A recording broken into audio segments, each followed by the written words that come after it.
السلام علیکم، کیسے ہو دوستو؟ آج ہم ناول عشق سفارگر کا قسط 2 پڑھیں گے۔ ہم نے پہلے قسط میں تمام کیریکٹرز کو پڑھا تھا، تو چلو سٹارٹ کرتے ہیں۔ یار تو نے کیسے بات کر لی اس وڈیرے سے؟ وہ اتنا خطرناک ہے۔ امارا کا تو سوچ سوچ کے ہی برا حال تھا۔ وہ چاروں میلے سے باہر نکل کر سڑک پر آ گئی تھی۔ خطرناک ہو یا کچھ بھی، مجھے اس سے کوئی لینا دینا نہیں۔ اس کی ہمت کیسے ہوئی میرا ہاتھ پکڑ کے فضول بکواس کرنے کی؟ رمیشا نے ہاتھ ہلاتے ہوئے منہ کے زاویے بگاڑے، لہجے سے صاف غصہ جھلک رہا تھا۔ تو اپنے بھائی کو بتائے گی اب؟ امینا نے جاننا چاہا۔ نہیں یار، میں خود ہی کافی ہوں۔ بھائی تو ویسے بھی ابھی شہر گیا ہوا ہے، اور اس کو بتا دیا تو بلا وجہ قتل و غارت ہو جائے گی۔ بھائی کا غصہ ویسے ہی بہت تیز ہے۔ اس نے اپنی جانب اشارہ کرتے ہوئے بہت ہلکے پھلکے انداز میں کہا۔ ہاں یہ تو ہے، مگر نہ پھر بھی مجھے ڈر لگ رہا ہے۔ یار یہ وڈیرے بہت خطرناک ہوتے ہیں، کہیں تجھے کوئی نقصان نہ پہنچا دے۔ امار نے تائید کرتے ہوئے اپنے خوف کا اظہار کیا۔ باقی دونوں تو بالکل ہی خاموشی سے چل رہی تھی۔ کچھ نہیں ہوتا، رمیشا نے ہاتھ جھلاتے گردن جھٹکی۔ ویسے امارا ٹھیک کہہ رہی ہے، یہ وڈیرے بہت خطرناک ہوتے ہیں۔ ایک بار کچھ ٹھان لے تو کر کے چھوڑتے ہیں۔ اب کہ امینا نے بھی امارا کی بات سے اتفاق کرتے ہوئے اپنے خدشات کا اظہار کیا۔ اوف، تم لوگ اب یہی راگ الاپتی رہو گی یا گھر بھی چلو گی؟ ایک تو پہلے ہی اس وڈیرے نے آ کر سارا موڈ خراب کر دیا، اور اوپر سے تم لوگ باقی کی کسر پوری کر رہی ہو۔ چپ چاپ کر کے چلو اب، اور بند کرو یہ وڈیرا ڈرامہ۔ رمیشا وہی سڑک پہ رک کے ان تینوں کو گھوری سے نوازتی تنبیہ کرنے لگی۔ اچھا اچھا چلو، تینوں نے بیک وقت کہا اور چپ چاپ اپنے راستے ہو لی۔ امینا، امارا اور آسماں تو تینوں اپنے گھر کی طرف مڑ گئی، جبکہ رمیشا اپنے گھر آ گئی۔ گھر آ کر بھی اس کا موڈ خراب تھا، مگر کسی کو محسوس نہ ہو اس لیے اس نے کوئی تاثر نہیں دیا کہ بات پھر ریحان تک جاتی اور معاملہ بگڑ کے طوفان کی صورت اختیار کر سکتا تھا۔ وہ سمجھ رہی تھی اس نے وڈیروں کو اپنی زبان میں تنبیہ کر دی ہے تو وہ سمجھ گیا ہوگا، مگر یہ اس کی خام خیالی تھی۔ آگے اس کی زندگی میں کیا طوفان آنے والا تھا، اس سے وہ اور اس کے گھر والے بالکل بے خبر تھے۔ کیا سوچ رہی ہو؟ مزہ آیا میلے میں؟ اس کی ماں نے اس کو گہری سوچ میں گم دیکھ کر اس سے پوچھا۔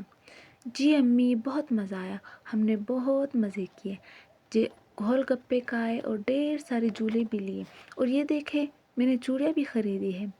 وہ سب بھول بھال کے سارے رودات بیان کرتے ہوئے چوڑیاں دکھانے لگی۔ چوڑیاں تو بہت پیاری ہے، اس کی ماں نے چوڑیاں دیکھ کے سراہا۔ اتنی دیر میں کمرے میں اس کی دادی بھی آ گئی۔ دادی گویا کہ بہت بوڑھی نہ تھی، مگر پہلے شوہر پھر جوان بیٹے کی موت نے ان کو توڑ کے رکھ دیا تھا، مگر اپنی بہو اور پوتا پوتی کے لیے انہوں نے خود کو سنبھالا تھا، ورنہ ان کی بہو تو اتنی جلدی بیوگی کی چادر اوڑھ کر بیٹھ گئی تھی۔ اس کو یوں جوانی میں بیوہ اور پوتے پوتی کو چھوٹی سی عمر میں یتیم ہوا دیکھ کر ان کا کلیجہ منہ کو آتا تھا۔ وقت کا کام تو گزرنا ہوتا ہے، کسی کے لیے دکھ کی گھڑیاں ٹک ٹک کرتی اپنے ہونے کا احساس دلاتی ہے تو کسی کے لیے خوشیوں کے پہرے ثابت قدم رہتے ہیں، مگر کوئی بھی وقت کسی کے لیے بھی یکساں نہیں ہوتا۔ ہر وقت گزرنے کے لیے ہوتا ہے اور گزر جاتا ہے۔ سجاول کے ساتھ ہمہ وقت گارڈز کی صورت میں 2 آدمی موجود ہوتے تھے، جس میں سے ایک اس کا بہت خاص آدمی اکبر تھا، جو اکثر و بیشتر سجاول کے ساتھ ہی سائے کی طرح رہتا اور اس کو مشوروں سے بھی نواز دیا کرتا تھا۔ اس روز میلے میں وہ یہاں سے وہاں پھر رہا تھا جب اس نے دور سے چوڑیوں کے اسٹال کے پاس کھڑی رمیشا کو دیکھا، جو اشتیاق سے چوڑیوں کی جانب اشارہ کر کے اپنے لیے چوڑیاں منتخب کر رہی تھی، پھر چوڑی والے سے لے کر ان کو اپنی کلائی میں پہن لیا تھا۔ سجاول نے دور سے یہ سارا منظر دیکھا تھا۔ اس کو وہ نازک سی رمیشا پہلی نظر میں بھا گئی تھی۔ جب ہی رمیشا کے پاس آنے کا ارادہ کرتے ہوئے اکبر کو وہی رکنے کا اشارہ کر کے وہ اس کے پاس چلا آیا تھا، جبکہ اکبر دور سے ہی سب دیکھ رہا تھا۔ رمیشا کے چلے جانے کے بعد وہ سجاول کے پاس آیا۔ چھوٹے سائے، وہ لڑکی آپ سے اتنی بدتمیزی کر کے گئی اور آپ نے کچھ بھی نہیں کہا اس کو؟ کیا کہتا اکبر اس کو؟ سجاول نے مونچھوں کو تاؤ دیتے استفہامیہ نظروں سے دیکھ کر پوچھا۔ حیرت ہے چھوٹے سائے، آپ تو خود سے بدتمیزی کرنے والے کو بخشتے نہیں اور اس کو یوں ہی چھوڑ دیا۔ وہ اب تک حیران تھا۔ ہاں، مگر اس میں کچھ تو الگ ہے، اس لیے زبان کچھ بھی بولنے سے قاصر رہی۔ سجاول کی نظر اس راستے کی طرف تھی جہاں سے رمیشا گئی تھی۔ آپ کہیں تو اٹھوا کر آپ کے قدموں میں ڈال دوں؟ اکبر نے پیشکش کی۔ سجاول نے اپنی کاندھوں پہ ڈالی سندھی اجرک کا پلو دوسرے کاندھے پہ ڈال کر انگشت شہادت نفی میں لہراتے ہوئے انکار کیا۔ کچھ اور کیا؟ اکبر نے بھویں سکیڑی۔ اکبر، سوال بہت کرتے ہو۔ جب کہہ دیا سوچوں گا تو سوچ لوں گا، فی الحال اس کے بارے میں پہلے بابا سائیں سے بات کرنی ہے۔ سجاول نے اس کو غصے سے گورتے ہوئے آنکھیں دکھائیں، جس پہ اکبر نے گھبرا کر اپنی گردن جھکا دی۔ سجاول نے اپنے قدم آگے کی طرف بڑھائے تو اکبر نے کاندھے پہ لٹکی بندوق سنبھالتے ہوئے اپنے قدم بھی اس کی میت میں آگے بڑھا دیے۔ سجاول وہاں سے تیز تیز قدم بڑھاتا اپنی گاڑی کی جانب چلا آیا، جہاں اس کا دوسرا آدمی مخدوم کھڑا ہوا تھا۔ سجاول کو آتا دیکھ کے اس نے تیزی سے گاڑی کا پچھلا دروازہ کھول دیا۔ اس کے بیٹھتے ہی اس نے گاڑی کا دروازہ بند کیا۔ دوسری جانب سے اکبر بھی آ کر بیٹھ چکا تھا۔ ان دونوں کے بیٹھنے کے بعد مخدوم نے ڈرائیونگ سیٹ سنبھال کے گاڑی آگے بڑھا دی۔ گاڑی کچی پکی سڑک پر دوڑتی ہوئی حویلی کے راستے پہ گامزن تھی۔ سڑک کے دونوں اطراف کچی زمین تھی، جہاں ہرے بھرے لہلہاتے کھیت تھے۔ کھیتوں کا سلسلہ ختم ہوتا تو برگد کے پیڑ کے سائے میں وہ کنواں آتا تھا جو ایک زمانے میں پورے گاؤں کو سیراب کرتا تھا، لیکن اب وقت کے ساتھ ساتھ ٹیوب ویل اور ہینڈ پمپ نے آسانی کر دی تھی۔ کنواں بھی کبھی کبھی خشک ہوتا تو کبھی بھر جاتا۔ گاؤں کے وسط میں پنڈال تھا، جہاں بوڑھا برگد کا درخت موجود تھا، جس کے ارد گرد مٹی سے ایک بڑا سا اسٹیج کی طرح بنا ہوا تھا، جہاں پر انصاف کے بنا پہ ہونے والے فیصلوں کے لیے پنچایت لگتی تھی۔ سجاول ارد گرد سے بے نیاز اپنی سوچوں کو رمیشا کے حصار میں باندھتے ہوئے تھا۔ دھیمی مسکان اس کی گنیری مونچھوں کے زیر سایہ خوبصورت عنابی لبوں کی زینت بنی ہوئی تھی۔ انہی سوچوں میں گہرے گاڑی ایک بڑی سی مگر شاندار حویلی کے سامنے رک چکی تھی۔ حویلی کا گیٹ کھلنے پہ گاڑی اندر جا کر پورچ میں رک گئی۔ اکبر نے اپنی طرف سے گاڑی کا دروازہ کھول کے اتر کر جلدی سے سجاول کی طرف کا دروازہ کھول دیا۔ سجاول اپنی چادر سنبھالتا گاڑی سے اتر کے اندر کی طرف قدم بڑھا لے گیا۔ حویلی جتنی بڑی اور خوبصورت باہر سے تھی، اندر سے بھی اتنی ہی شاندار تھی۔ دیکھنے والے اس کو گمان ہی نہیں کرتے تھے کہ یہ کسی گاؤں کی حویلی ہے، بلکہ ایسا لگتا تھا جیسے یہ کسی شہر میں قائم خوبصورت عالی شان بنگلہ ہے۔ اس حویلی میں ضرورت کی ہر چیز موجود تھی۔ اس کی ہر شے بیش قیمت اور خوبصورت تھی، لیکن پھر بھی ایک کمی تھی، اور وہ کمی تھی سجاول کی ماں اور میر دلاور شاہ کی بیوی کی۔ لیکن شاید میر دلاور شاہ اور سجاول دونوں ہی اس کمی کو محسوس نہیں کرتے تھے۔ میر سجاول اپنے باپ دلاور شاہ کی طرح خوبصورت مگر انا پرست تھا۔ ماں کا انتقال اس کے پیدا ہونے کے 1.5 سال بعد ہو چکا تھا۔ میر دلاور شاہ اپنے بیٹے پہ سوتیلی ماں نہیں لانا چاہتے تھے، اس لیے اپنی ایک پرانی ملازمہ، جو کہ ذرا عمر رسیدہ مگر چاق و چوبند تھی، ان کے ہاتھ میں اپنے بیٹے کی پرورش سونپ دی، جس پر بنا چو چرا کے وہ ملازمہ اس کی ماں کی طرح پرورش کرنے لگی۔ میر دلاور شاہ کا شمار 5 سرپنچوں میں ہوتا تھا، جن کے فیصلے کو بھی بہت اہمیت دی جاتی تھی، اور اکثر و بیشتر ان کے حکم پر ہی فیصلے کیے جاتے تھے۔ باروب اور دبدبے کی حامل شخصیت کے مالک میر دلاور شاہ پر گزرتی عمر نے کوئی اثر نہیں ڈالا تھا۔ یہی وجہ تھی کہ جوانی کے بعد اب ڈھلتی عمر میں بھی انہوں نے اپنی عیاش طبیعت سے کنارہ نہیں کیا تھا، لیکن سجاول کی وجہ سے کمی ضرور کر دی تھی۔ مگر یہی عادت اب سجاول میں بھی منتقل ہو چکی تھی، جس کے باعث وہ اکثر شہر جاتا اور اپنی راتیں رنگین کرتا تھا۔ لیکن اب معاملہ رمیشا کا تھا۔ نہ جانے اب اس کی فطرت بدلنے والی تھی یا وہی حالت رہنے والی تھی، یہ کوئی نہیں جانتا تھا۔ رات کی تاریکی نے ہر سو سناٹا پھیلا ہوا تھا۔ ایک گہری خاموشی تھی جو 4 سو چھائی ہوئی تھی۔ دور کہیں جینگڑوں کے بولنے کی آواز اس سکوت میں خلل ڈال رہی تھی۔ جہاں سب اپنے اپنے گھروں میں اپنے بستر پہ گہری نیند میں محو استراحت تھے، وہیں ایک نسوانی وجود نیم تاریکی میں اپنے بیڈ پر دراز، کمبل سینے تک اوڑھے، موبائل ہاتھ میں پکڑے اپنے منگیتر سے باتوں میں مصروف تھی، جس سے 1 ہفتے بعد اس کا نکاح تھا۔ اس کے لمبے بالوں کی ڈھیلی ڈھالی چھوٹی تکیے سے نیچے لٹک رہی تھی۔ آنکھوں میں نیند کے ڈورے واضح نمایاں ہو رہے تھے، جو اس بات کے غمازی تھے کہ وہ نیند کے خمار میں ہے۔ اچھا چلے اب سونے دے مجھے، 2 بج گئے ہیں اور سر میں بھی ہلکا ہلکا سا درد ہو رہا ہے۔ اس نے نیند سے بوجھال آنکھوں سے میسج ٹائپ کیا۔ اوکے چلو سو جاؤ، انشاءاللہ جلدی ملاقات ہوگی نکاح کے دن۔ دوسری جانب سے فوراً جواب آیا تھا۔ اس نے گڈ نائٹ کا میسج بھیج کے موبائل سائڈ پہ رکھا اور اپنے ہاتھوں کو پھیلا کر ان کو سیدھا کیا، پھر کمبل منہ تک کر کے وہ کروٹ کے بل لیٹ گئی۔ سر میں درد ہلکے سے ہوتا اب بڑھ رہا تھا۔ یا اللہ، یہ سر میں کیوں درد ہو رہا ہے آج میرے؟ کروٹ کے بل لیتی وہ اپنے دکھتے سر کو پکڑے ہوئے کراہ رہی تھی۔ کمرے میں اے سی کی ہلکی سی خنگی تھی۔ اپنے سر کو دباتے اپنی آنکھیں بند کیے ہوئے ہی اس نے اپنی شہادت کی انگلی اور انگوٹھے سے اپنی آنکھوں کو مسلا تھا۔ اچانک اس کو یوں لگا جیسے ایک تیز ہوا کا جھونکا آیا ہو۔ اس نے باقاعدہ گردن موڑ کے پیچھے دیکھا مگر نیم اندھیرے میں کوئی نظر نہیں آیا۔ اس کو کچھ خوف محسوس سا ہونے لگا تھا۔ اس سے پہلے کہ وہ بیڈ سے اٹھ کے لائٹ جلاتی یا کمرے سے باہر جاتی، اس کی آنکھوں میں دھندلاہٹ آنے لگی۔ وہ اپنی آنکھوں کو مکمل کھول کے دیکھ ہی نہیں پا رہی تھی۔ یکدم اس کو ایسا لگا جیسے کسی نے اس کے بالوں میں اپنی انگلیاں پھیری ہو۔ اس کو سکون ملنے لگا تھا۔ اس کے سر کے درد میں بھی کمی واقع ہو رہی تھی، ایسے جیسے کوئی اپنی پوروں سے اس کا درد چھن رہا ہو۔ وہ دھیرے دھیرے غنودگی میں جانے لگی مگر نیند میں اس کو صاف محسوس ہو رہا تھا جیسے کوئی اس کے بالوں کی ڈھیلی چوٹی کے بل کھول رہا ہو۔ اس کی آنکھیں بند تھیں مگر دماغ ابھی جاگ رہا تھا۔ جب اس نے کسی کی سرگوشی نما آواز سنی، آپ صرف میری ہے، آپ کو کسی اور کا ہونے نہیں دوں گا۔ اگر کسی نے ایسا کیا یا کرنے کی کوشش کی تو میں اسے بھی نہیں چھوڑوں گا اور آپ کو اپنے ساتھ اپنی دنیا میں لے جاؤں گا۔ کوئی بھی نہیں۔ وہ سرگوشی نما آواز پہ اپنی آنکھیں کھولنا چاہتی تھی مگر بے سود تھا۔ اس کے بالوں میں چلنے والی انگلی اب مزید نرمی سے اس کے بالوں کا مساج کر رہی تھی۔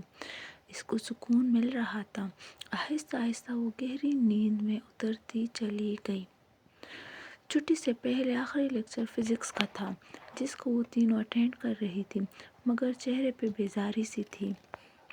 یار، یہ آخری لیکچر بھی فزکس کا ہونا تھا، اتعارف لگتا ہے مجھے۔ دل کرتا ہے اٹھا کر اس سبجیکٹ کو کہیں پھینک آؤں۔ لیکچر سنتے ہوئے زارا اپنے برابر میں بیٹھی نایاب سے بولی۔ ہاں سچ میں، میرا بھی بس نہیں چلتا کہ اس خشک سبجیکٹ کو آگ لگا دوں۔ نایاب نے بھی اس کے ہاں میں ہاں ملاتے ہوئے زاری دکھائی۔ چپ ہو کر سن لو، اگر سر نے دیکھ لیا نا تم دونوں کو باتیں کرتے ہوئے تو خیر نہیں ہوگی۔ سمن کچھ اہم نوٹس لکھتے ہوئے ان دونوں کو ٹوکنے لگی جس پہ وہ دونوں بھی خاموش ہو کر لکھنے لگی۔ چھٹی سے 10 منٹ پہلے سر لیکچر ختم کر کے کلاس سے نکل گئے تھے۔ ان کے نکلتے ہی سب نے سکون کا سانس لیتے ہوئے اپنی چیزیں سمیٹنی شروع کر دی۔ پوری کلاس میں باتوں کی آوازیں آ رہی تھیں کہ اتنی دیر میں چھٹی کی بیل بج گئی۔ وہ تینوں اپنے اپنے بیگ کندھے پہ ڈال کے سر پہ دوپٹہ اوڑھ کے کلاس سے باہر نکل گئی۔ کالج میں بس ان کی ایک ہی فیورٹ ٹیچر تھی جو ان کو انگلش پڑھاتی تھی۔ باقی مارے باندھے وہ سب ٹیچر سے پڑھ ہی لیا کرتی تھی، لیکن جو سکون اور مزہ ان کو انگلش کی کلاس میں آتا تھا وہ کسی اور کلاس لینے میں نہیں آتا تھا۔ کلاس سے نکل کے وہ تینوں باتیں کرتی سیڑھیاں اتر رہی تھی کہ ان کی نظر سیڑھیوں کے آخر میں کڑی ایک نسوانی وجود پر پڑی جس نے سفید کاٹن کا سوٹ زیب تن کیا ہوا تھا اور ساتھ ہی سر پہ فیروزی رنگ کا حجاب باندھا ہوا تھا۔ میک اپ سے پاک وہ خوبصورت چہرہ بہت سادہ تھا۔ جو ہاتھ میں موبائل تھا میں کسی کا نمبر ملا کر کان سے لگا رہی تھی مگر چند ہی لمحوں بعد اس نے موبائل کان سے ہٹا کر اپنے ہاتھ میں پکڑ لیا تھا۔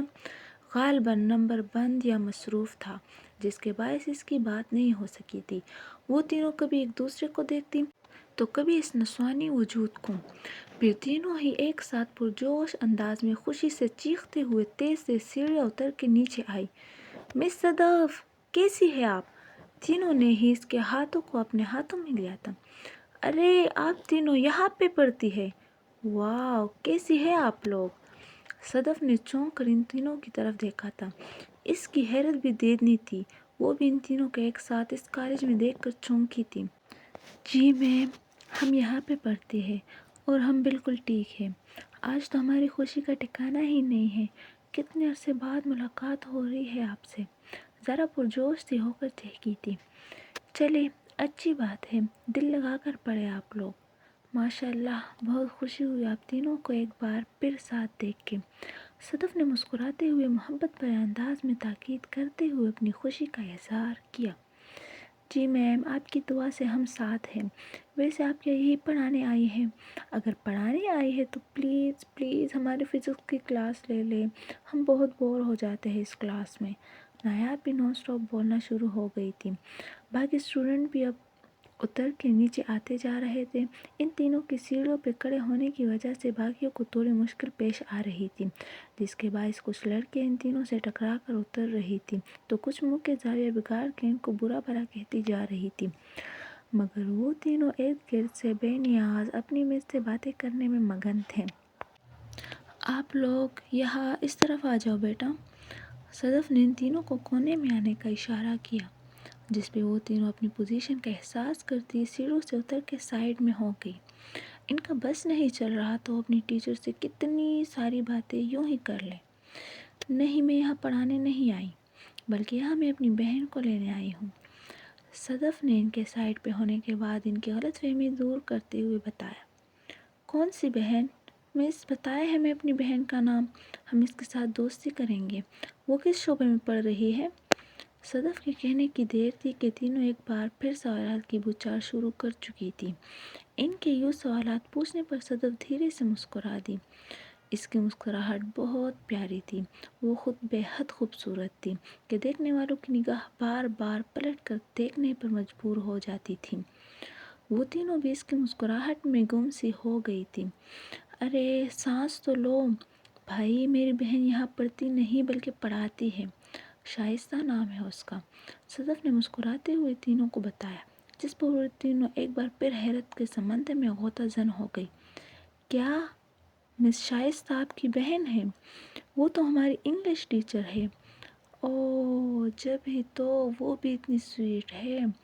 اچھا، وہ تم لوگ کو بھی پڑھاتی ہے، چلو یہ تو اچھا ہے۔ صدف مسکرائی تھی۔ ارے ہاں میم، آپ کی تو شادی ہو گئی تھی، کیسی گزر رہی ہے آپ کی میرڈ لائف؟ زارا کو اچانک یاد آیا تھا۔ ہاں میم، اور آپ کے ہسبینڈ کیسے ہیں؟ ویسے تو وہ بہت خوش نصیب ہوں گے کہ ان کو آپ جیسی اتنی پیاری سی وائف ملی ہے۔ نایاب نے بھی یاد آنے پہ زارا کا ساتھ دیا۔ بالکل، اور کیا، ہماری میم اتنی پیاری جو ہے۔ سمن نے بھی ان دونوں کی ہاں میں ہاں ملاتے ہوئے تائید کی۔ صدف کے چہرے پہ جو تھوڑی دیر پہلے مسکراہٹ تھی وہ ایک دم غائب ہو گئی۔